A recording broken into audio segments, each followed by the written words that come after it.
नमस्कार, मैं हूं सुरेश चौहान और आप देख रहे हैं बिंदास बोल। और आज का बिंदास बोल आपके सामने हम लेकर आए हैं अमेरिका की दोगली नीति का रणनीति कहे या कुछ और, ये तो 1 घंटे की चर्चा बताएगी।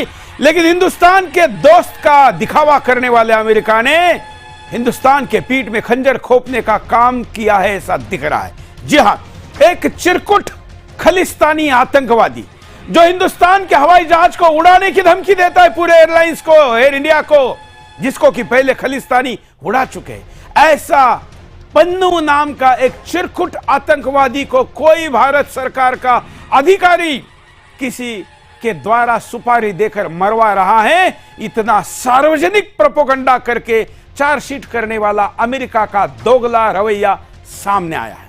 क्या है ये? क्या अमेरिका सच में मानव अधिकार और अपने नागरिकों की रक्षा के लिए यह कर रहा है, या हिंदुस्तान का उपयोग केवल चीन को रोकने के लिए करना है? चीन के सिवा हिंदुस्तान अगर खुद उदय होते हुए दिखता है तो फिर विश्व की सारी शक्तियां उसको दबाने, उस पर प्रेशर बनाने, अपना एजेंडा सेट करवाने के लिए, अर्थात कमजोर हिंदुस्तान को चाहती है। लेकिन मोदी राज में यह नहीं हुआ। मैं तो भगवंत मंदो पन्नू और ऐसे न जाने कितने कितने आतंकवादी है, ये तो धरती पर होने ही नहीं चाहिए। विश्व के किसी देश ने इनको अपने देश में पालना नहीं चाहिए। जो व्यक्ति हिंदुस्तान में आतंकवादी है, अगर अमेरिका उसको संरक्षण दे रहा है तो कल अमेरिका के दुश्मनों को हम क्यों ना दे? अगर यही रवैया रहा तो आने वाले दिनों में अंतरराष्ट्रीय राजनीति भी क्या बदलेगी? और जो न्यू वर्ल्ड ऑर्डर आ रहा है, उस न्यू वर्ल्ड ऑर्डर में हिंदुस्तान कहां रहेगा? बहुत से प्रश्न हैं। अमेरिका के इस रवैये के ऊपर आज विस्तार से चर्चा करेंगे। लेकिन क्या है मामला? किसको गिरफ्तार किया है और किसके गिरफ्तारी के बहाने जो कनाडा ने आरोप लगाया था उसका फेज 2 अमेरिका कर रहा है? विस्तार से मुद्दे को देखिए।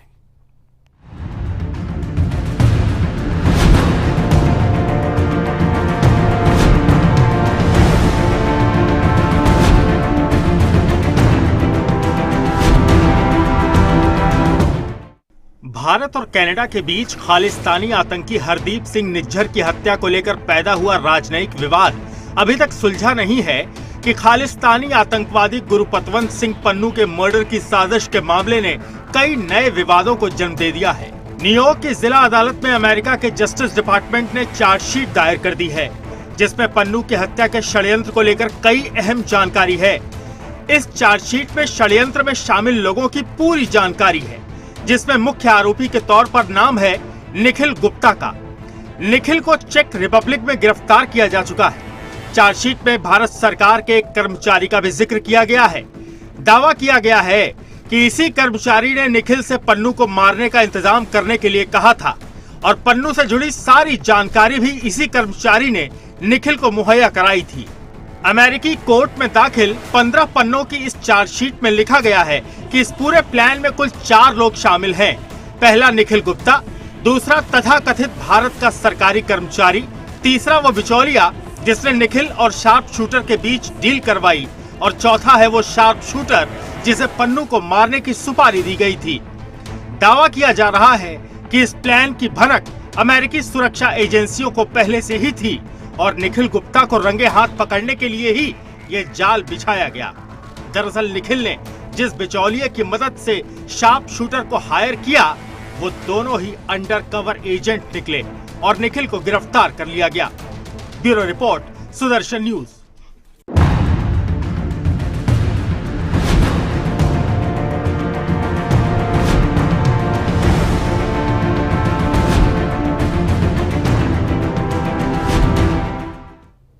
तो यह मुद्दा है और इस मुद्दे पर आगे बढ़ते हैं चर्चा के लिए हमारे साथ जो गेस्ट पैनल इनके पास चलते हैं। बीच में हम आपको भारत सरकार की क्या प्रतिक्रिया है और अन्य भी सारी प्रतिक्रिया दिखाएंगे। मैं स्वागत करता हूं आज के बिंदास बोल में हमारे साथ वीर चक्र प्राप्त कर्नल टीपीएस त्यागी जी जुड़े हैं। आपका स्वागत है त्यागी जी।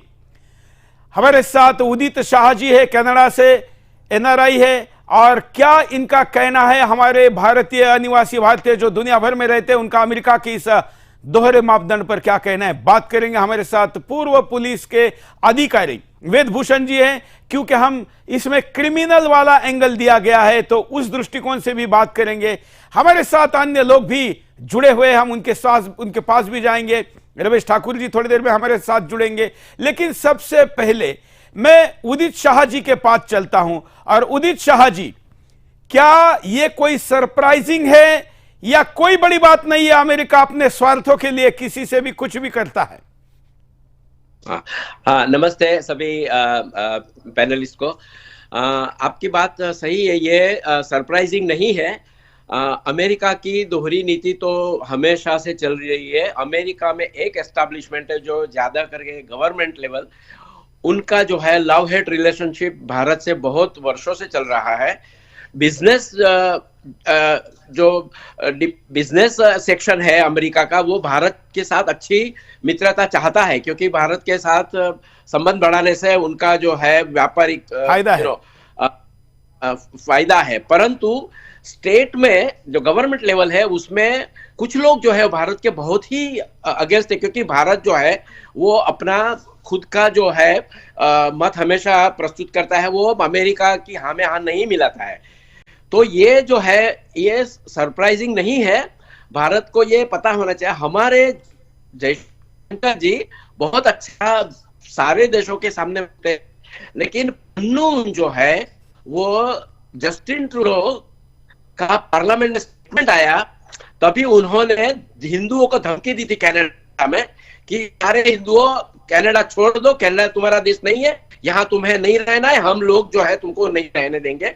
खुली धमकी दी थी। उसके बावजूद भी जयशंकर जी ने उनके खिलाफ एक्शन लेने के लिए कनाडा को नहीं बोला। हम लोगों ने लोकल लेवल पे बहुत प्रयास किए, बहुत सारे पॉलिटिशियंस को मिले, जस्टिन ट्रूडो के बहुत सारे ईमेल लिखे, दूसरे एमपी लोगों को ईमेल लिखे, यहाँ लोकल चार हम लोग एमएलए और एमपीपी और एमपी लोगों को मिले और पन्नून की ये धमकी को सीरियसली लेने के लिए कहा। लेकिन ये पन्नून जो है अमेरिका और कनाडा दोनों की सिटीजनशिप है उसके पास, तो अमेरिका में रह के उसने ये जो है धमकी दी। अभी 19 नवंबर की फ्लाइट में हिंदुओं को खत्म करने की भी धमकी दी, फिर भी अमेरिका कुछ नहीं बोला। और जयशंकर जी ने कह दिया था कि आपकी सॉइल से अगर ऐसी बातें कर रहा है तो आप उसको जो है उसके सामने एक्शन लीजिए। लेकिन हमारा दुर्भाग्य है कि अमेरिका के सामने जयशंकर जी ने यह मुद्दा पिछले 3-4 महीनों में नहीं उठाया।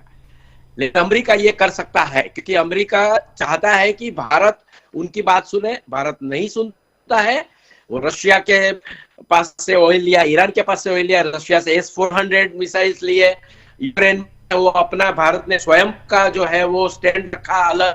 तो ये सब जो है अमेरिका को पसंद है। और अब जो है डेमोक्रेट है जिसका बाइडेन प्रेसिडेंट है, डेमोक्रेटिक पार्टी जो है बहुत सारे एलिमेंट्स से तत्व है जो भारत के बहुत ही अगेंस्ट में है।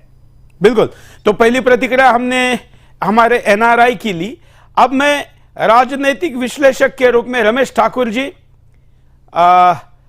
रमेश जी आपका क्या कहना है? ये अमेरिका का ये रवैया लंबे समय बाद हिंदुस्तान के किसी टांग में टांग अड़ाने या पीठ में खंजर मारने जैसा है? नहीं सुरेश जी, ये कोई पहला मामला नहीं है। जब तालिबानी सरकार बन रही थी अफगानिस्तान में, तो हमारे तरफ से जो बहुत सारे उनकी संसद को बनवाना और बहुत सारे सौंदर्यीकरण स्कूल वगैरह जो बनवाए जा रहे थे, जब तालिबान की सरकार आ जाती है तो अमेरिका पीछे से क्या करता है सबने देखा।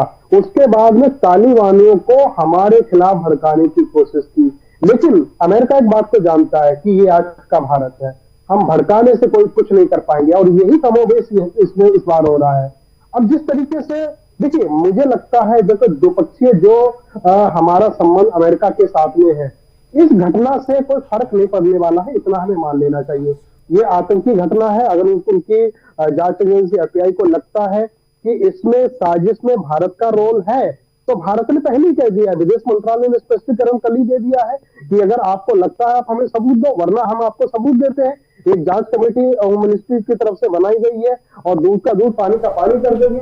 इससे पहले हमने 3 बार, भारत सरकार ने 3 बार अमेरिका को कहा 2 बार लिखित में, कनाडा को कहा कि पन्नू की हरकतें ऐसी हैं जो किसी के लिए स्वीकार्य नहीं है। आतंकवादी गतिविधियों में हमने तो उनके ऊपर बैन लगाया हुआ है, आप भी ऐसा करो। लेकिन यहाँ थोड़ा सा संदेह होता है, अमेरिका ने हमारी बात नहीं सुनी, कनाडा ने हमारी बात नहीं सुनी। इसके अलावा 2-1 कंट्री और हैं जहाँ पे पन्नू की तरह की गतिविधियां देखने को मिली। अभी जब 3 हफ्ते पहले जब उन्होंने एयर इंडिया को उड़ाने की धमकी दी थी, उस समय भी उनकी जो कॉल्स थी, जो हमारे यहाँ एजेंसियों ने उसको ट्रेस करी थी, वो कॉल्स उनकी नहीं थी, वाया इराक से होती हुई उनके पास कॉल आती है। और उसमें कौन कौन देश शामिल है, कौन कौन संगठन शामिल थे, ये सब सरकार ने हमारी पुरंदा बनाया हुआ है। अगर अमेरिका चाहेगा तो अमेरिका की कोर्ट में, अमेरिका की अदालत में और अमेरिका के राष्ट्रपति के सहयोग को रखा जा सकता है। हालांकि अभी पत्तों के साथ में, अभी दस्तावेज के साथ में सरकार ने कोई कदम आगे नहीं बढ़ाया। यार जल्द पड़ेगी, मुझे लग रहा बढ़ा दिया जाएगा। लेकिन इस समय जो चीजें बहुत जल्दबाजी हुई है, तो आप उस सीट में हमारे व्यक्ति का नाम डाल रहे हो, जबकि ऐसा कुछ है नहीं है। लेकिन मुझे लग रहा है इसके बाद और व्यक्ति का नाम होता तो संभवतः चल भी जाता, लेकिन भारत देश को, सरकार को, उसके अधिकारी को अप्रत्यक्ष रूप से विश्व की सबसे विश्वसनीय संस्थाएं जो हमारी है, रॉ हो, आईबी हो, उनका नाम जोड़ना यह निश्चित तौर पर गलत है। मैं टीपीएस त्यागी जी के पास चलता हूं। त्यागी जी, हिंदुस्तान की अपनी विश्वासार्यता है, हमारी संस्थाएं कैसे काम करती है सब जानता है, और करना भी होता तो किसी व्यक्ति ने किया होता तो अलग बात थी। लेकिन जिस तरीके से कनाडा ने पहले बोलना, अब अमेरिका ने बोलना, अब मुझे लगता है कि तीसरा चौथा भी कोई बोल सकता है, क्योंकि अमेरिका के पास ऐसे प्यादों की कमी नहीं है। देखिए, हमारे और अमेरिका के बाइलेटरल ट्रेड रिलेशन सबसे ज्यादा हैं। बिल्कुल सही कहा पहले को पैनलिस्ट ने कि हमारा जो बिजनेस कम्युनिटी है अमेरिका की, उससे हमारे संबंध बहुत अच्छे हैं। ये भी बात सच है कि भारत के बढ़ते हुए कद से और भारत के इंडिपेंडेंट डिसीजंस लेने की वजह से और भारत के द्वारा रशिया से S-400 एयर डिफेंस सिस्टम, और इस दौरान जब यूक्रेन से युद्ध चल रहा है तो रशिया से तेल लेने की वजह से अमेरिका हिंदुस्तान के खिलाफ था। मन मन में अमेरिका नहीं चाहता हिंदुस्तान की प्रगति। लेकिन अब यहाँ 2 पॉइंट के ऊपर मैं जिक्र करना चाहूंगा। पहला तो ये कि जब इजराइल इसको क्या नाम याह्या सानिया को कहीं भी मारने के लिए सीधे सीधे ऑर्डर करे, दूसरे देश में भी, कतर में अगर वो है तो वहां भी, तो वो तो मंजूर है। या अमेरिका उसामा बिन लादेन को पाकिस्तान में जाके मारे तो वो तो मंजूर है। तो फिर डबल स्टैंडर्ड क्यों? अगर इंडिया ने ऐसा किया भी है तो भी जो आतंकी है वो तो आतंकी ही रहेगा। तो एक आतंकी अगर अमेरिका में है जिसने हिंदुस्तान के अंदर ट्रबल फैलाया है, जिसने यहाँ के सिख समुदाय को भड़काया है, जिसने हिंदुओं को कहा है कि आप कनाडा से बाहर चले जाओ, तो इस किस्म के पन्नू को अगर मारा जाए वहां पे तो उसमें क्या दिक्कत है अगर ये साबित भी हो जाए। अब यहाँ में जरा सा, ये तो एक पहला पॉइंट हो गया। दूसरा पॉइंट ये करूंगा, there is a difference between evidence and intelligence.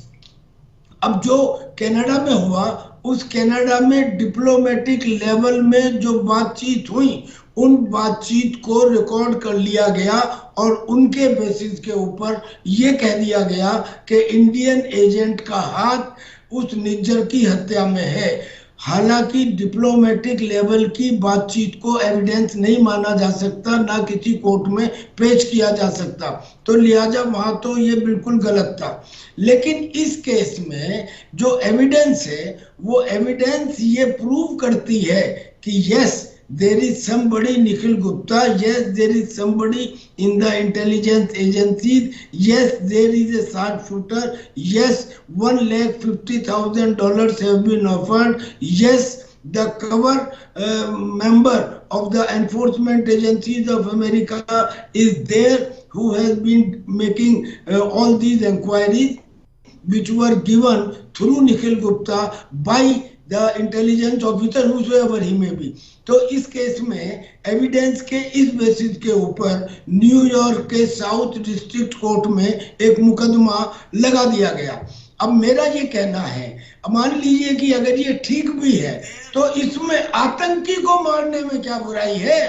आतंकी को मारने में क्या बुराई है? अगर इजराइल दूसरे देश में जाके आतंकियों को मार सकता है, अगर अमेरिका दूसरे देश में जाके आतंकियों को मार सकता है, पूरा का पूरा 9/11 के बाद पूरे अफगानिस्तान को तहस नहस कर सकता है, इराक में जाके सिर्फ एक डाउट के ऊपर कि ये केमिकल वेपन बनाते हैं सद्दाम हुसैन को मार सकता है, लीबिया में कर सकता है, जो अमेरिका ने इतने सारे देशों में करा, ना तो उसको कोई मॉरल राइट है कि वो इंडिया के ऊपर इस किस्म का इल्जाम लगाए, ये इल्जाम सच हो या झूठ हो। लेकिन इंडिया ने भी ये बात साफ की है। कनाडा के केस में तो इंडिया ने ये कह दिया था कि it is a absurd and baseless charge. यहां तक कह दिया था कि जैसे अफगानिस्तान और पाकिस्तान के बारे में कहता है कि कनाडा के अंदर एक सेफ हेवन है टेररिस्ट के लिए, लेकिन इस केस में, अमेरिका वाले केस में, खुद इंडिया ने ये कहा है कि वी आर रेडी और एक हाई लेवल इंक्वायरी कमेटी इसके लिए बिठा दी गई है। उस कमेटी में ये निकल के भी आ जाए कि कहीं किसी का हाथ रहा है, तो हमारा कहना यह है कि आतंकी को मारना चाहे जहां हो, चाहे जो हो, चाहे किसी का कोई भी कारण हो, वो उचित होना चाहिए, क्योंकि आतंक को किसी भी रूप में खत्म करने के लिए खुद अमेरिका ने G20 के सम्मेलन में उस कॉमन मिनिमम प्रोग्राम पर साइन किए थे कि आतंक किसी भी रूप में हो, किसी भी जगह हो, किसी भी समय हो, उसे खत्म किया जाए और जो देश उसका समर्थन करें उनको भी जिम्मेदार ठहराया जाए। तो क्या इस समय अमेरिका को जिम्मेदार नहीं ठहराया जाना चाहिए क्योंकि वो एक आतंकी का समर्थन कर रहा है? अभी तो कुछ ही समय की बात है, नवंबर के महीने में ही तो G20 में उसने साइन किया है, G20 के कॉमन मिनिमम प्रोग्राम के ऊपर, कि आतंकी को जो देश उनका समर्थन करते हैं उन्हें भी रेस्पॉन्सिबल ठहराया जाए। कितने मारा, क्या मारा, ये बाद में होता रहेगा, लेकिन अमेरिका अगर पन्नू का समर्थन कर रहा है तो उसको भी इस मामले में दोषी ठहराया जाना चाहिए। बिल्कुल। पूर्व एसीपी हमारे साथ है वेदपाल जी, वेदभूषण जी, आप इसको कैसा देखते हैं? क्या हिंदुस्तान जैसी इतनी बड़ी संस्था जो चाहे तो कुछ भी कर सकती है, एक ऐसे किसी ड्रग्स पेडलर को हाथ में लेकर ऐसा करने की उसको क्या आवश्यकता है? या आपका पहला ओपिनियन इस पूरे डिबेट और मुद्दे पर? देखिए सुरेश जी, 18 जून 2023 को जब से हरजीत सिंह निज्जर की हत्या की गई कनाडा में, ब्रिटिश कोलंबिया में, तब से कनाडा सरकार जीरो एविडेंस के ऊपर हिंदुस्तान के ऊपर एलिगेशन लगा रही है, हमारी इंटेलिजेंस एजेंसी रॉस के ऊपर, कि उन्होंने इस मर्डर को अंजाम दिया है। अभी वो मामला निपटा भी नहीं था। G20 के अंदर इस बात को लेकर काफी बिटर रिलेशन भी हमारे डेवलप हुए। अमेरिका चूंकि उनका एक पार्टनर है, बॉर्डरिंग कंट्री है, उनको सपोर्ट करने के लिए एक ऐसे टेररिस्ट की जिसको इंडिया में जरूरत है, जो भगोड़ा है, जिसके खिलाफ यहाँ पर दुनिया भर के मुकदमे और कंप्लेंट्स हैं, उनको शील्ड करने के लिए एक ऐसे आदमी का सहारा लिया जिसका कि कोई आधार नहीं है। गुजरात में उसके खिलाफ ड्रग्स ट्रैफिकिंग का मुकदमा इन्वेस्टिगेशन में ट्रायल के अंदर है और उसके खिलाफ बहुत सारे एलिगेशंस हैं, आर्म्स की सप्लाई को लेकर तमाम तरह के एलिगेशंस है। अब जो पैसे की जो हायर करने की सुपारी देने की बात आ रही है, वो केवल एक मनगढ़ंत कहानी है। यदि ऐसा था, जो अंडर कवर था, उसको देन एंड देयर क्यों वहां की FBI ने, इंटेलिजेंस एजेंसी ने ओवर पावर नहीं किया? क्यों उसको देन एंड देयर अरेस्ट नहीं किया? और जो अभी एविडेंसेस लगाए हैं, अभी कोई भी एविडेंस अभी तक इंडिया को सप्लाई नहीं किए गए हैं कि क्या निखिल गुप्ता वांटेड था या क्या निखिल गुप्ता इस सारे प्लॉट के लिए जिम्मेदार था, कौन रॉ के अधिकारी या इंटेलिजेंस के अधिकारी थे जिन्होंने उसको तमाम चीजों के लिए एंगेज किया, उसको कोई पैसे की ऑफर की गई, वो उस मामले में बिल्कुल जीरो एविडेंस पर है। तो केवल एक ये इंडिया के एजेंसीज के ऊपर ब्लेम कर देना या लगा देना ये इजी नहीं है। यदि इंडिया को करना होगा तो क्या निखिल गुप्ता जैसे जो ड्रग स्मगलर और वो ही मिले? हिंदुस्तान के अंदर बहुत सारे आर्मी और पुलिस ऑफिसर्स के जवान हैं, सीनियर ऑफिसर्स हैं, वो जाकर अभी शूट आउट कर सकते हैं, ऐसा कुछ भी नहीं है। इतने इंडिया के हाथ बंधे हुए नहीं है कि उनको एक क्रिमिनल की मदद लेनी पड़ेगी, निखिल गुप्ता जैसे आदमी की मदद लेनी पड़ेगी। सिख फॉर जस्टिस जितने इस हिंदुस्तान में आग लगा के रखी है, हर टाइम इस तरह के वीडियोस डालते हैं जिसमें देश जलने की तैयारी में होता है। आपको याद होगा भिंडरा वाले को इसी तरह से क्रॉप अप किया गया था, बढ़ाया गया था। कनाडा, यूके, ऑस्ट्रेलिया, तमाम जैसे जगह से उसको बढ़ावा दिया गया, फंडिंग की गई। अब वहां पर ऑपरेट कर रहा है, वो अपने आप से ऑपरेट नहीं। के पीछे पाकिस्तान का हाथ है, उसके पास कनाडा के बहुत सारे ऐसे। ये भारत विरोधी जितनी शक्तियां है वो सारी एक है, और 2024 के पहले ऐसा कुछ करने का सुअवसर है। मतलब आप इसको एज अ पुलिस ऑफिसर आप जो कह रहे हैं, आपने तो जनरल बात की, लेकिन एज अ पुलिस ऑफिसर भी क्या पन्नू जैसा शातिर, क्या ऐसे ड्रग बेचने वाले के द्वारा किसी और, वो भी केवल $1 लाख में, क्या मारा जा सकता है?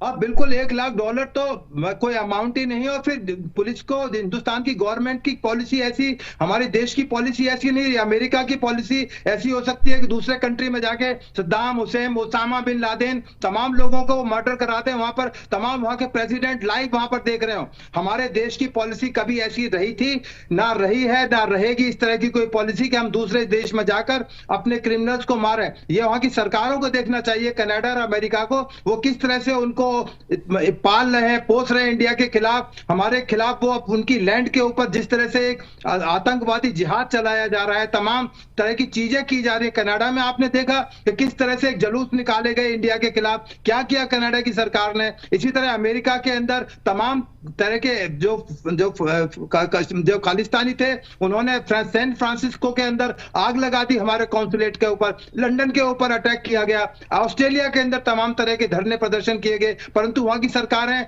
या तो मैं ब्लैक एंड व्हाइट या ब्राउन की बात नहीं कर रहा, कुछ ना कुछ तो ऐसा है जो इन लोगों को सपोर्ट करा जा रहा है, और हमारे देश के खिलाफ आग उगलने की एक साजिश और नीति अपनाई गई है। आज नहीं तो कल इसका जवाब हिंदुस्तान जरूर देगा, थोड़ा समय का इंतजार कीजिए। इस मामले में ये कमेटी गठित हो गई, कमेटी अपनी रिपोर्ट देगी, उसमें क्या एविडेंस है, क्या निकल कर आता है, ये पब्लिक डोमेन में होगा। थोड़ा इंतजार करें अमेरिका और कनाडा, उनको सही वक्त आने पर जवाब भी दिया जाएगा। बिल्कुल। ये सारे मैटर के बाद कोई जो अपराधी है वो शांत बैठेगा, सही समय का वेट करेगा, लेकिन जब अमेरिका जैसा देश पीछे हो तो फिर तो बुदबुदा ही।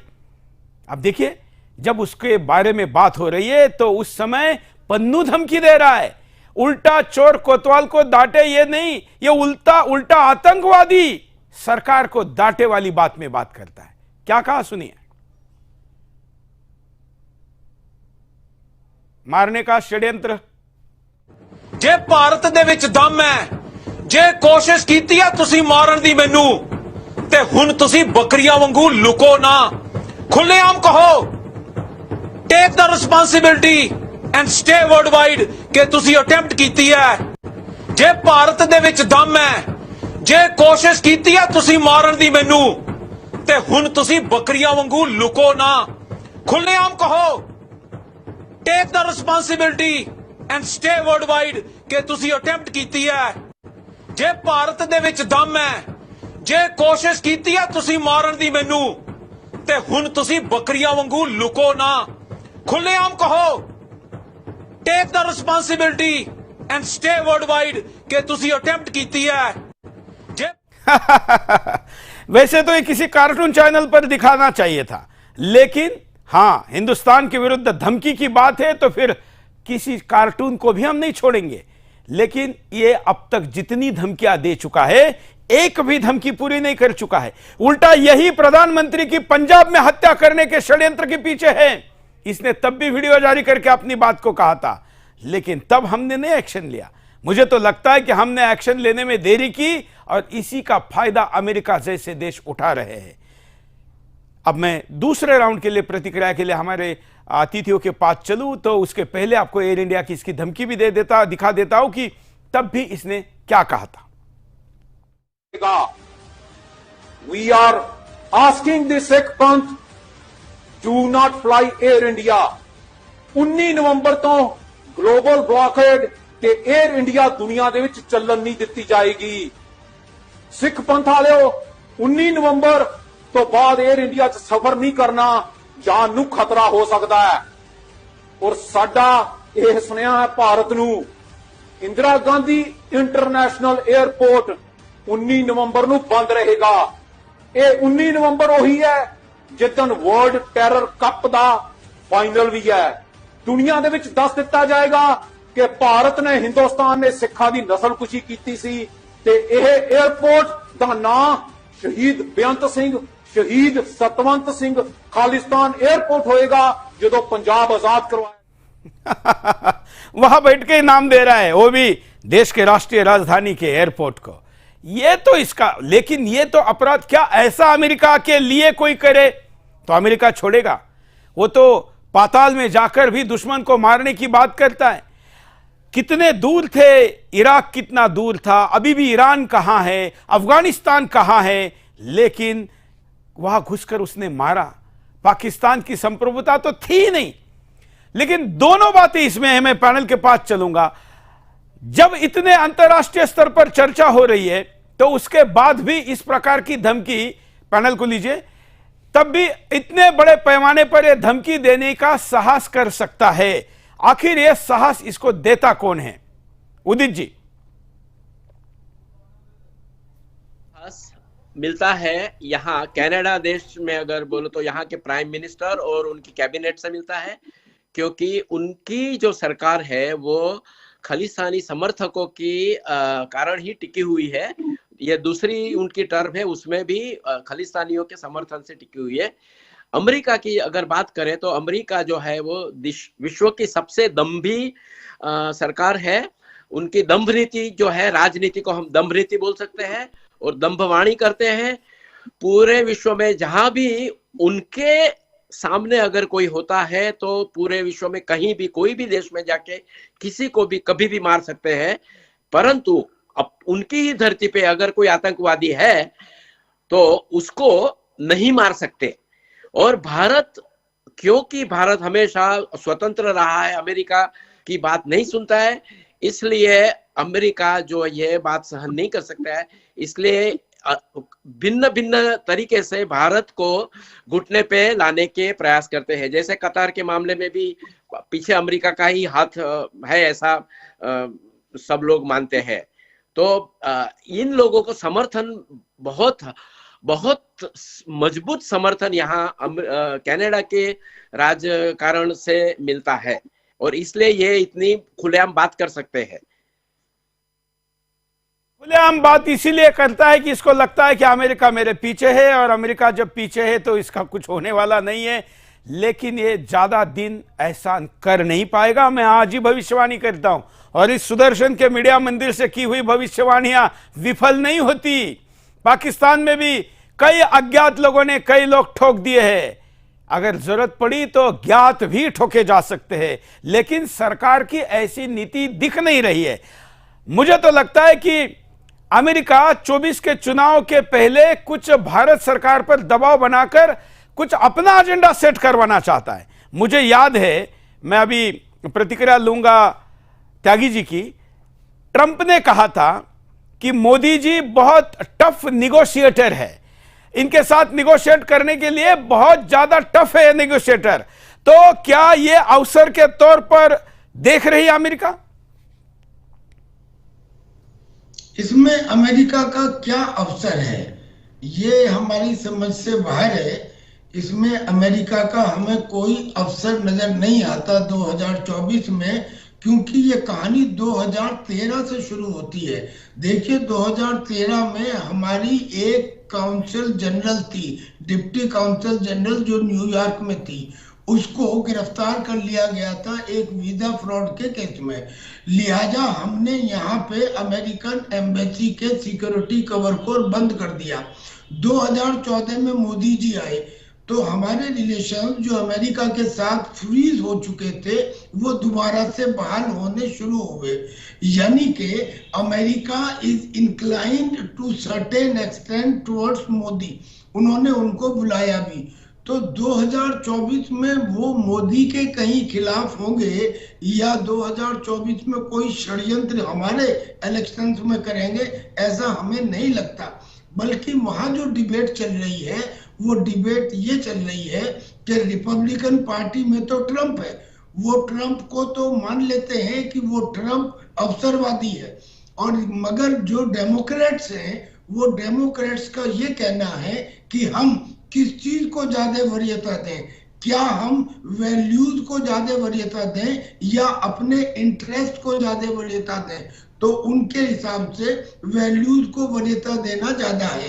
अब उनके हिसाब से वैल्यू ये है कि भाई हमारे देश में जो भी व्यक्ति है उसकी सुरक्षा की जिम्मेदारी हमारी है, लिहाजा हमें इंडिया से ये सवाल पूछना चाहिए। अच्छा, अब इंडिया का कहना ये है, जैसा कनाडा के केस में नहीं था, कनाडा के केस में it was intelligence, it was not evidence, लेकिन इस केस में चूंकि एविडेंस एग्जिस्ट करती है तो इंडिया ने ये कहा है कि हम इसे कंसीडर करेंगे, हम बाकायदा अपनी एक कमेटी बना रहे हैं। पर जो अभी मेरे वेद प्रकाश जी कह रहे थे कि हमारी पॉलिसी ये नहीं है कि हम आतंकी को दूसरे देश में जाके मारें, मैं तो कहता हूं ये पॉलिसी बनानी चाहिए इंडिया को। इंडिया ने आज तक सफर ही इस पॉलिसी के ना बनने की वजह से किया है। जो हमारा वासुदेव कुटुंबकम या चरित्र है वो व्यक्तिगत स्तर पर है, राष्ट्रीय स्तर पर हमारी टॉलरेंस 0 होनी चाहिए। और ये हम कह भी रहे हैं कि आतंकवाद के लिए 0 टॉलरेंस है। अगर आतंकवाद के लिए 0 टॉलरेंस है और G20 में हम मेहनत करके ग्लोबल साउथ और ग्लोबल नॉर्थ दोनों से ये लिखवा लेते हैं, साइन करवा लेते हैं कि आतंक कहीं भी हो उसका खात्मा जरूरी है, और जो देश ऐसे आतंकियों को सपोर्ट करें उनको जिम्मेदार ठहराना चाहिए। तो ऐसे में अगर ये इंडिया ने किया भी है तो मुझे इसमें कोई गलती नजर नहीं आती। क्या सुलेमानी को अमेरिका ने नहीं मारा? क्या ओसामा बिन लादेन को नहीं मारा? क्या लीबिया के गद्दाफी को नहीं मारा? क्या सद्दाम हुसैन को नहीं मारा? क्या ये जो उन्होंने मारे हैं ये अमेरिका में बैठ के मारे थे, अपने देश से बाहर जाके मारे थे? और ऐसे ही उसका दोस्त यानी कि इजराइल ने म्यूनिक के जिन्होंने अगवा किया था, क्या उन्हें नहीं मारा? क्या उसने सानिया के, सिनवार के और हानिया के मारने के ऑर्डर नहीं दिए? और क्या वो इजराइल में बैठे हैं? वो बाहर बैठे हैं, दूसरे देशों में बैठे हैं। लिहाजा कुल मिला के एक बात ये निकलती है कि जहां तक आतंक और आतंकी का सवाल है, कहीं भी हो उसका मारना जायज है। आप मुकदमा कायम कर लीजिए, और जो उनके डेमोक्रेट हैं वो वैल्यूज को संभालते रहे, लेकिन आतंक का तो खात्मा होना ही चाहिए। और मैं समझता हूं कि अगर ये हुआ भी है तो बिल्कुल ठीक हुआ है। और जो पन्नू चिल्ला रहा है कि ओ भारत बकरियों की तरह मत छुपो और साफ साफ कहो, हाँ साफ साफ कह रहे हैं, इस अटेम्प्ट में बच गए, अगली में नहीं बच पाओगे। बिल्कुल बिल्कुल। और इसलिए मुद्दा एक इतना छोटा सा पन्नू नहीं है, मुद्दा उसके पीछे के बड़े ये है। पन्नू तो प्यादा से भी प्यादा है, लेकिन उसके पीछे के ये देश, खास करके मैं 24 का इसलिए कह रहा था त्यागी जी, क्योंकि हिंदुस्तान ने अभी भी कई क्षेत्रों को खोला नहीं है जिसको अमेरिका खुलवाना चाहता है। यहां पर मार्केट में कब्जा करना चाहता है, यहां का पूरा बाजार चाहता है। उस पर भारत ने अभी भी कई जगह जो रिस्ट्रिक्शन लगा के रखे हैं, वो भी एक कारण है कि चुनाव के समय में, क्योंकि उसको पता है जो भी आएगा उसको झुका लेगा, लेकिन मोदी को झुकाना संभव नहीं है। हालांकि पॉलिटिकल डिबेट से ज्यादा हम इस दिशा में आगे बढ़ते हैं कि जो पहले अभी 2 प्रतिक्रिया मैंने ली, अभी दोनों अतिथियों की इस पर लेकर फिर मैं चलूंगा चाइना वाले एंगल पर। वेद भूषण जी, पन्नू, आप एक पुलिस अधिकारी के तौर पर इसे कैसा देखते हैं?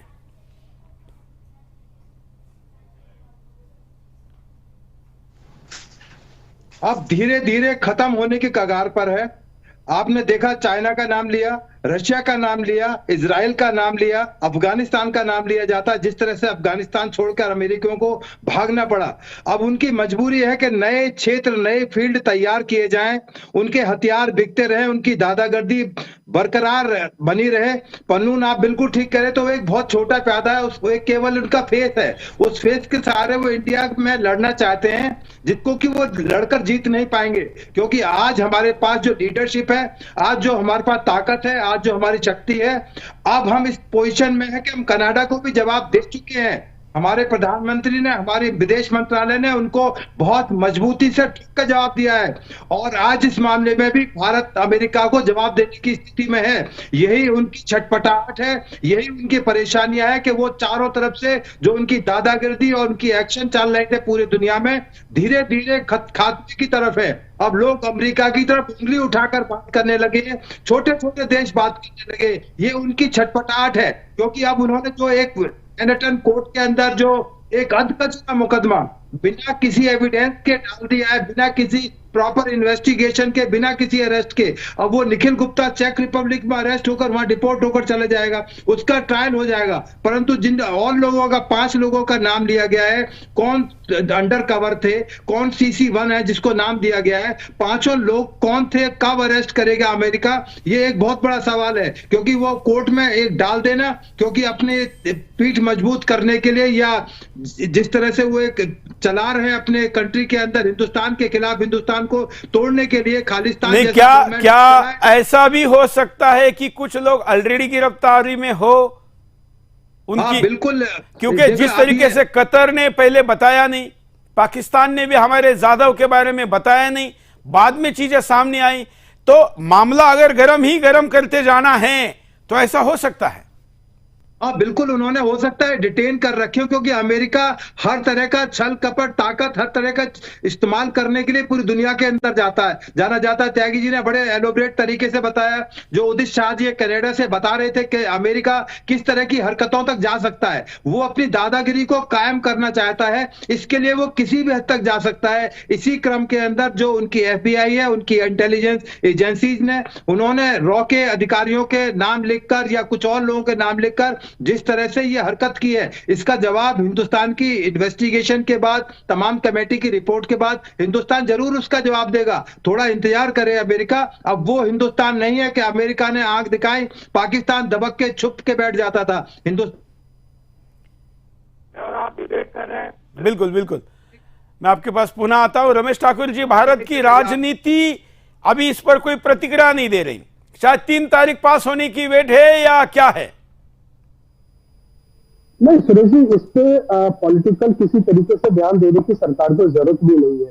सरकार अपना काम कर रही है। सरकार ने तो दे दिया है, मैं राजनीतिक कह रहा हूं। अभी कांग्रेस का कुछ नहीं आया, राहुल बाबा का नहीं आया। मैं उसी पे आ रहा हूं, मैं उसी पे आना चाह रहा हूं। देखिए, अमेरिका हमेशा से चाहता है कि भारत की जो हुकूमत रहे वो हमारे मिजाज की रहे, और मिजाज का मतलब आप जानते हो, अगर कांग्रेस की हुकूमत रहती है और आगे भी अगर आ जाती है तो अमेरिका को भी एक थोड़ा सा मैं रमेश जी को रोकता हूं। रमेश जी, आपका आवाज ठीक करके मैं आपके पास आता हूं।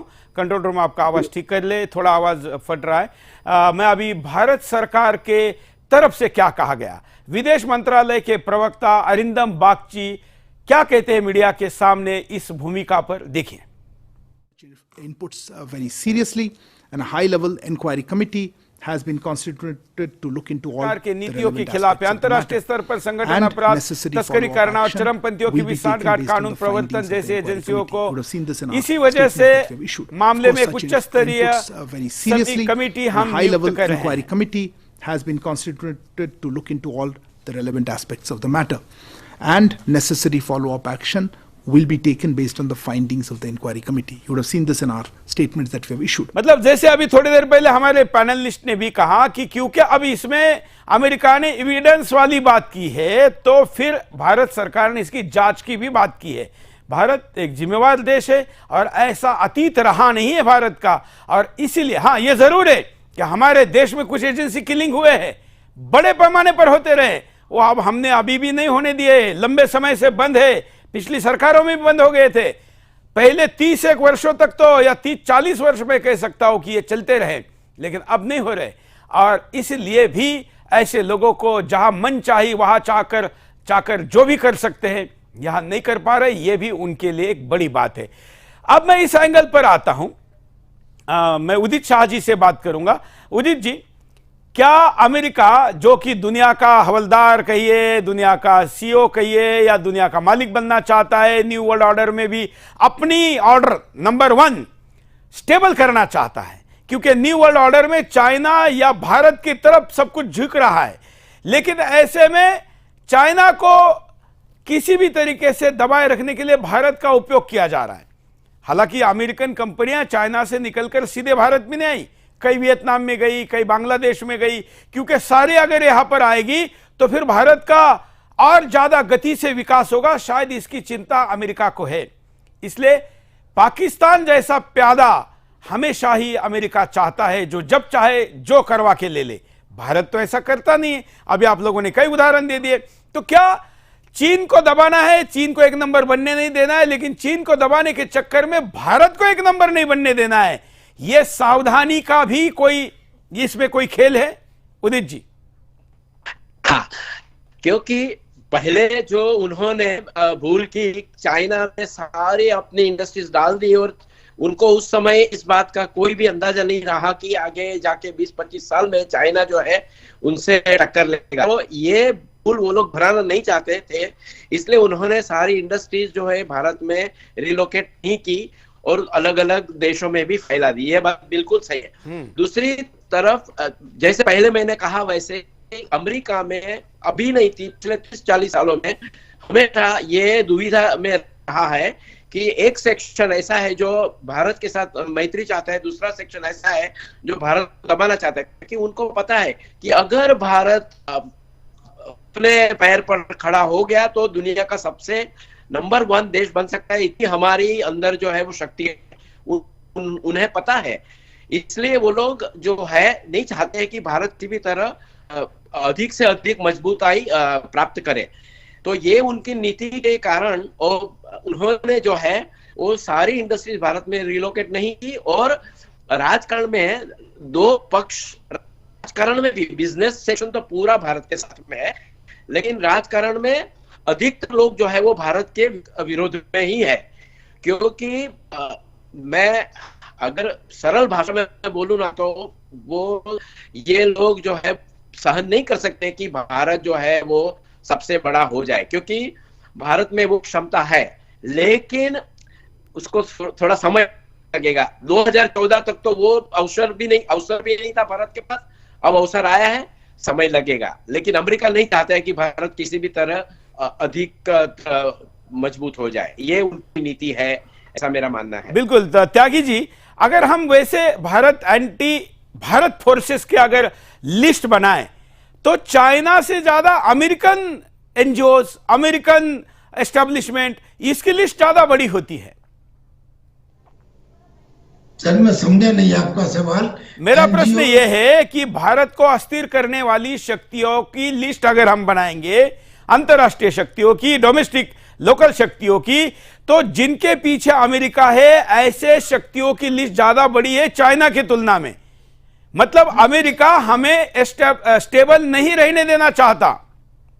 बिल्कुल सही कह रहे हैं, बिल्कुल सही कह रहे हैं, लेकिन इसमें एक एक्सटेंशन है।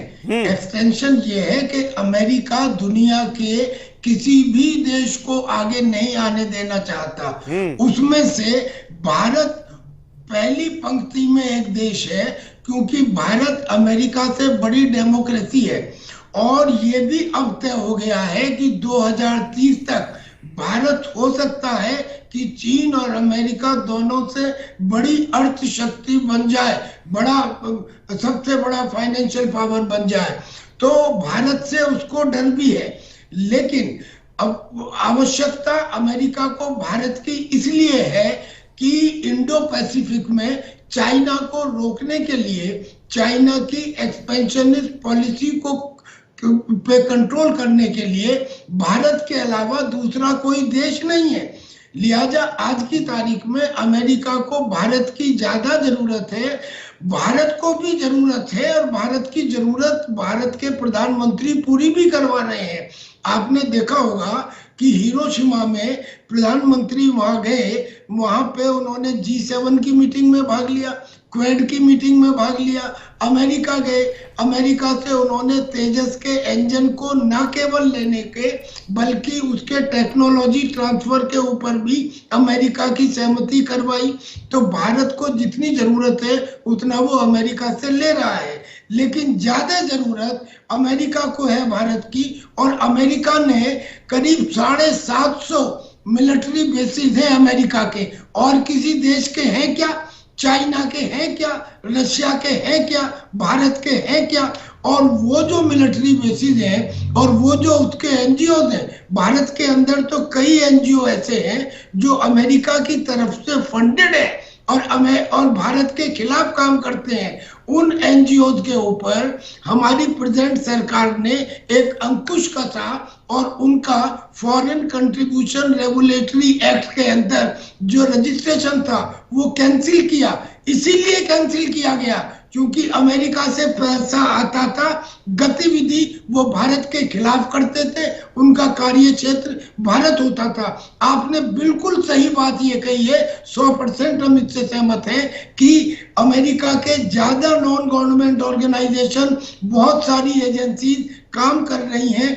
काम तो बहुत देशों में कर रही होंगी, पर भारत में काम कर रही हैं। इस देश को बहुत ज्यादा स्टेबल ना रहने दिया जाए, otherwise tomorrow it will become parallel to you. I totally agree with you sir. बिल्कुल। हमारे दूसरे पैनलिस्ट के पास चलते हैं। वेदभूषण जी, आप पुलिस में, दिल्ली पुलिस, राष्ट्रीय राजधानी के पुलिस में रहे हैं, कई प्रकार के अपराधियों के इनपुट आपके पास रहते होंगे। अमेरिका अपने यहां के अपराधी, घोर अपराधी को भी बचाने के लिए सरकारों पर, पुलिस पर दबाव डालता है। जो नेक्सस है, इस नेक्सस के पीछे अमेरिका के सहभागिता पर आपका क्या अनुभव रहा? देखिए, अभी आपने कहा था पन्नून को एक जोकर, वो हिंदुस्तान के लिए केवल एक जोकर है, और उसको जो सपोर्ट करने के लिए एफबीआई ने जो मैनहट्टन में मुकदमा दायर किया है, उसमें मैंने भी वो चार्जशीट देखी, वो पेपर देखे हैं, उसमें एविडेंस पर, सबूत पर डिस्कशन कम है, और जो तमाम बातें हैं हिंदुस्तान और पन्नून से रिलेटेड हैं, वो तमाम बातों का डिस्कशन है, अंडर कवर का डिस्कशन है, पैसे का डिस्कशन है। पर जहां तक सबूत की बात है, वो कोई सबूत अब तक उन्होंने कोई कंक्रीट सबूत अपनी उस चार्जशीट के अंदर, वहां की कोर्ट के अंदर पुटअप नहीं किया है। और ये तमाम जो एविडेंसेज उन्होंने दिए हैं चार्जशीट के माध्यम से, भारत सरकार उस पर स्क्रूटनी करेगी कि क्या वो एविडेंस में है, क्या उनको एविडेंस माना जाए या ना माना जाए, या केवल हवा हवाई उन्होंने बात कर दी। जैसे निज्जर के केस में आज तक कनाडा सरकार, कनाडा के प्रधानमंत्री कोई भी सिंगल एविडेंस भी नहीं दे पाए हैं कि उसमें इंडिया के किसी भी एजेंट का, किसी भी ऑफिसर का वहां पर हाथ था। हाँ, हिंदुस्तान ने इस तरह के जरूर जवाब दिए हैं और सबूत दिए हैं कि पन्नून जैसे जो जोकर हैं उनके खिलाफ हमारे पास बहुत सारे सबूत हैं, एविडेंसेज हैं, मुकदमे हैं, उनके डोजियर यहां पर बने हुए हैं। वो तमाम सबूत कनाडा को और अमेरिका को टाइम एंड अगेन दिए जाते रहे, परंतु जो अब ये चार्जेस लगाए गए हैं, इसकी तमाम बिल्कुल बिल्कुल बिल्कुल। अब मैं इसके पीछे की इनसाइड स्टोरी जो हमने अभी तक चर्चा की और हमारे पास जो इनपुट है उस आधार पर अंतरराष्ट्रीय बिरादरी की इनसाइड स्टोरी दिखाता हूं। क्या है पूरा मामला?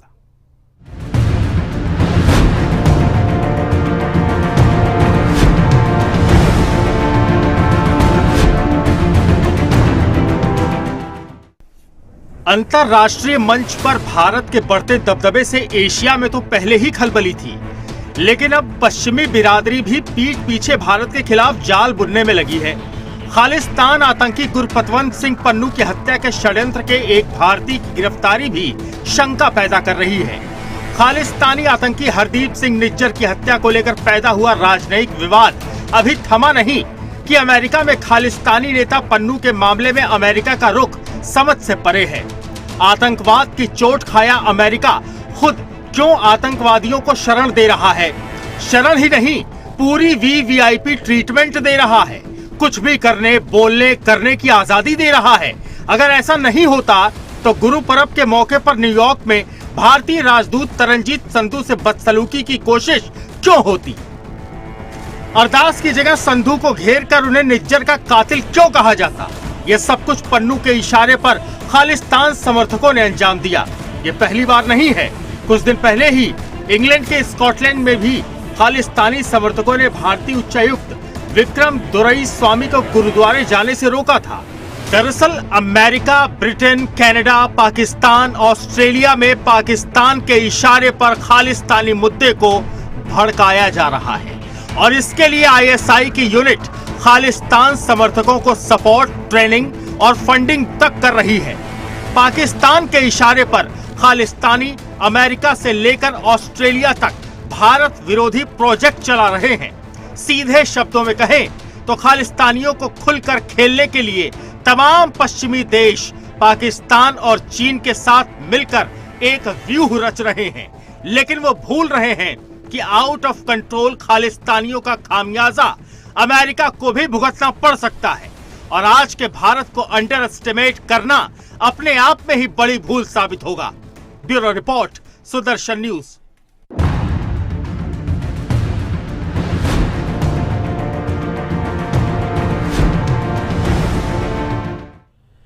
इस समस्या का हमने आपके सामने पूरा लेखा जोखा रखा। क्या स्थिति है जिसको हम मुद्दा कहते हैं, क्या कारण है इसके पीछे, वो हमने आपको बताए। परिणाम क्या होगा ये भी बताया। अब उपाय क्या हो सकता है, एक दो परिणाम और फिर उपाय पर बात करते हैं। मैं पुनः हमारे साथ के गेस्ट पैनल के पास चलता हूं। मैं अब राजनीतिक विश्लेषक जिनके पास मैं पहले जा नहीं पाया, रमेश ठाकुर जी के पास चलता हूं कि रमेश जी, परिणाम क्या देखते हैं कि अमेरिका भारत संबंधों में ऐसा तनाव आता है तो क्या होगा? देखिए सुरेश जी, परिणाम तो कुछ नहीं निकलने वाला है। हम लोग पूरी तरीके से सेफ हैं। इस तरह की कोशिश सरकार को डिस्टर्ब करने के लिए, हम लोगों को डिस्टर्ब करने के लिए कई मरतबा हुई है। अमेरिका ने हमारे खिलाफ तो पाकिस्तान का भी टेस्ट करके देख लिया और तालिबानियों को भी करके देख लिया। उसके बाद में अब वो चाहता है कोई ऐसा व्यक्ति जो इंटरनेशनल पे फेमस हो और जो सरकार। आवाज आ रही है? मेरी आवाज आ रही है? बोलिए बोलिए। तो चाहते कि कोई ऐसा व्यक्ति उनको मिले जो सरकार को परेशान कर सके, विशेष तौर पर, ताकि हम ये कह पाए पूरे विदेशी लोगों को, बिरादरी को ये बता पाए कि देखो ये होता है। हम लोग तो भारत के ऊपर आरोप लगाते हैं और भारत ये करता रहता है, हालांकि इससे कोई फर्क नहीं पड़ता, लेकिन भारत हमेशा उदारवादिता की एक लकीर पे चल रहा है। आपने इस समय भी देखा होगा, मेघालय में यूएसए आर्मी और हमारी आर्मी के ज्वाइंट ऑपरेशन चल रहा है, अभ्यास ऑपरेशन चल रहा है। उसके बाद में हम लोग भारत सरकार की तरफ से इस बार जो बाइडेन को 26 जनवरी पे बुलाने का न्योता दी जा चुका है और वहां से जवाब अभी आने के लिए इंतजार किया जा रहा है कि आ रहे कि नहीं। तो भारत अपनी तरफ से कोई कोशिश नहीं कर रहा है, लेकिन अमेरिका हमेशा व्यापार करता है और व्यापार के आड़ में क्या क्या करता है पूरी दुनिया जान चुकी है, इसको बताने की जरूरत नहीं है। और सबसे बड़ी त्यागी जी ने एक बात सबसे अच्छी कही पहले सेगमेंट में, उन्होंने कहा अमेरिका कतई नहीं चाहता है कि कोई देश उसका कंप्यूटर आके बने, और इस लिहाज से भारत उनके सामने सीना चौड़ा करके खड़ा हो चुका है कि नहीं, अमेरिका की जो दादागिरी भी हर जगह चलती थी अब नहीं चलेगी। उन्होंने कई मरतबा भारत सरकार को नीचा दिखाने के लिए, झुकाने के लिए कोशिश करी, लेकिन वो जानते ही आज का भारत है और भारत का नेतृत्व कौन कर रहा है, भारत को रिप्रेजेंट कौन कर रहा है, ये अमेरिका ताकत बहुत अच्छी तरीके से जान चुका है। अब जिस तरीके से निज्जर की हत्या हुई है और उसके बाद में वो बातें पहुंचते पहुंचते कहां तक पहुंच गई, अब पन्नू की जिस तरीके से चीजें निकल के आई है उसको लेके हमारे पास लीगल रेमेडी बहुत सारी है। अगर एविडेंस की बात आती है तो भारत सरकार एविडेंस पेश कर देगा अमेरिका के लिए कि हमारा इसमें कोई लेना देना नहीं है। उसके बाद में हम लोग यूएन में भी जा सकते हैं, हेग में भी जाते हैं, इंटरनेशनल कोर्ट में भी जा सकते हैं। तो दूध का दूध पानी का पानी हो सकता है। इस बात को लेके अमेरिका डरा भी हुआ है कि अगर हमारी पोल पट्टी खुल गई तो पता चलेगा कि विश्व बिरादरी में हमारी और भी नाक कट जाएगी। तो इन सारी चीजों को लेकर सरकार के ऊपर कोई असर नहीं होने वाला है। जिस तरीके से चीख रहे, चिल्ला रहे, और अभी क्या नाम, बेगुसर जी बहुत अच्छी बात कह रहे थे, ये सिर्फ चिल्लाने वाला पट्टू है। वो चिल्ला रहा है, लेकिन चिल्लाने के पीछे की कहानी को और उसकी पटकथा को हम लोगों को समझना पड़ेगा। ये किनके इशारे पे पन्नू चिल्ला रहा है और किस तरीके से खुल के कैसे बोल रहा है। पिछली बार भी 2-4 वीडियो हमने 2-4 सालों में जब हमने देखे हैं तो उनका लहजा बात करने का ऐसा नहीं था, लेकिन आज जो उनके लहजे में तलखी दिखाई देती है तो ये लगता है कि उनके पीछे लक्ष्य लेके कुछ लोग खड़े हैं और पीछे ये बुलवा रहे हैं कि तुम्हें जो बोलना है भारत सरकार के लिए बोलो, हम पीछे खड़े हुए हैं। लेकिन दुनिया जानती है कि अमेरिका क्या करता है। अमेरिका एक किसी भी सरकार के लिए व्यक्ति जैसे इसको तैयार करता है या कोई शक्ति को तैयार करता है, उसको आगे धक्का देता है और पीछे हट जाता है। बिल्कुल, लंबी योजनाओं का हिस्सा होता है और ऐसे जो प्लॉट होते हैं वो प्लॉट बहुत पहले से डिजाइन किए जाते हैं। उपाय की दिशा में उदित जी, उपाय क्या हो सकता है? भारतीय जनमानस ने, जनता ने क्या करना चाहिए? भारत के बाहर रहने वाले एनआरआई ने क्या करना चाहिए? जैसे यहाँ जो लोग रहते हैं उन्हें अभी तक की परिस्थिति ऐसी रही है कि भारतीय लोग जो है वो पॉलिटिक्स में जाते नहीं या पॉलिटिशियंस या रिप्रेजेंटेटिव्स लोगों से संपर्क करने का प्रयास अक्सर नहीं करते थे। इसीलिए हमारी हमेशा ये दुर्दशा होती रही है।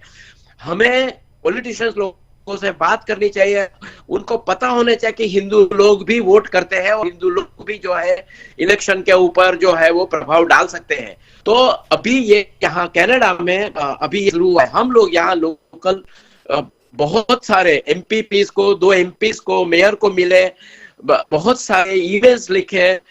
यहाँ एक बिल कनाडा की पार्लियामेंट में हिंदू फोबिया करके बिल प्रेजेंट रहने वाला था, उसमें 25,000, ये पहली बार हुआ है कि 25,000 से ज्यादा भारतीयों ने, हिंदुओं ने उसके ऊपर पिटिशन में साइन किया है। तो लोग अभी बोल रहे हैं। और मैं अभी वर्ल्ड हिंदू कांग्रेस में मुझे कनाडा के लोग मिले थे, उन्होंने कहा कि ये कई खालिस्तानियों को तो हम ही वोट देते थे कि चलो अपने ही लोग हैं, लेकिन अब उनको ना देकर हम खड़े रहने वाले हैं, ऐसा मुझे बताने वाले लोग भी वहाँ वर्ल्ड हिंदू कांग्रेस में मिले थे।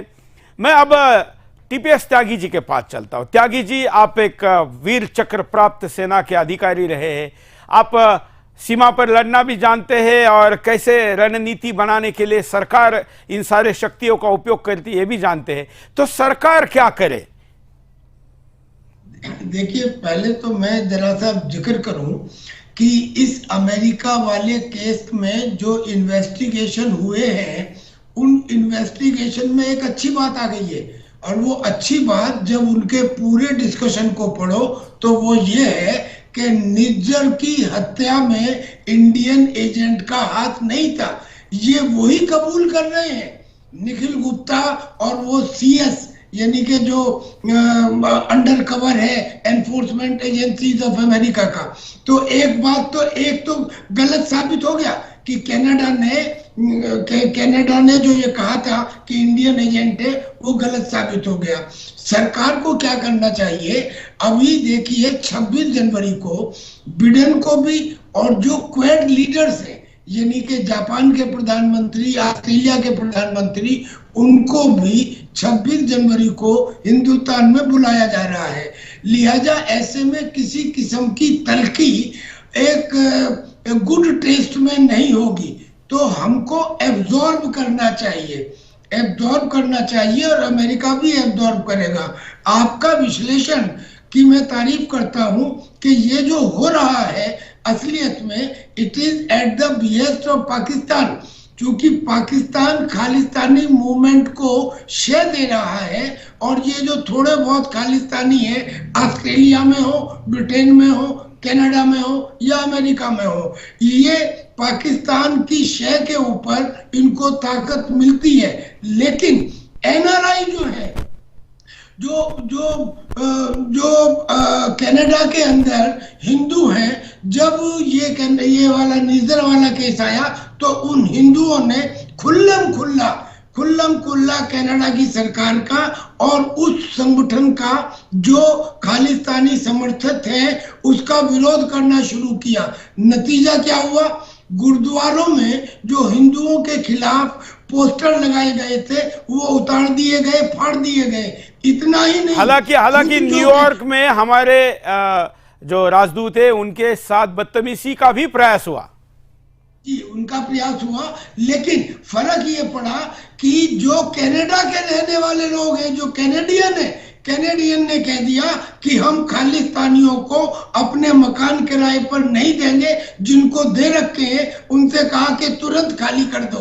तो ये जो हमारे हिंदू भाई रह रहे हैं, ये उन्हें करना चाहिए। अमेरिका में तो और भी ज्यादा है, अमेरिका में करना चाहिए। और जो यहाँ के लोग हैं उन्हें, अब वो पुराना जमाना खत्म हुआ, अब सर सोशल मीडिया है। और आप उदित शाह जी जो कह रहे हैं, अब आहिस्ता आहिस्ता हिंदुस्तान की आवाम भी हर चीज में इंटरेस्ट लेने लगी है। हम भी इस चीजों को समझते हैं, हम भी इसका विरोध करेंगे। और हमारी लाइन बस एक है, हमारी लाइन सिर्फ ये है कि जब ये तय हो गया पूरी दुनिया में G20 में कि आतंक कहीं भी हो उसके खिलाफ एक्शन होगा, जो देश उसे सपोर्ट करेंगे उसको जिम्मेदार ठहराया जाएगा, तो अमेरिका को जिम्मेदार ठहराया जाए। बिल्कुल। लेकिन त्यागी जी, हिंदुस्तान के बहुत से मीडिया वाले इसलिए नहीं बोलते कि कहीं अमेरिका वीजा में दिक्कत ना आ जाए।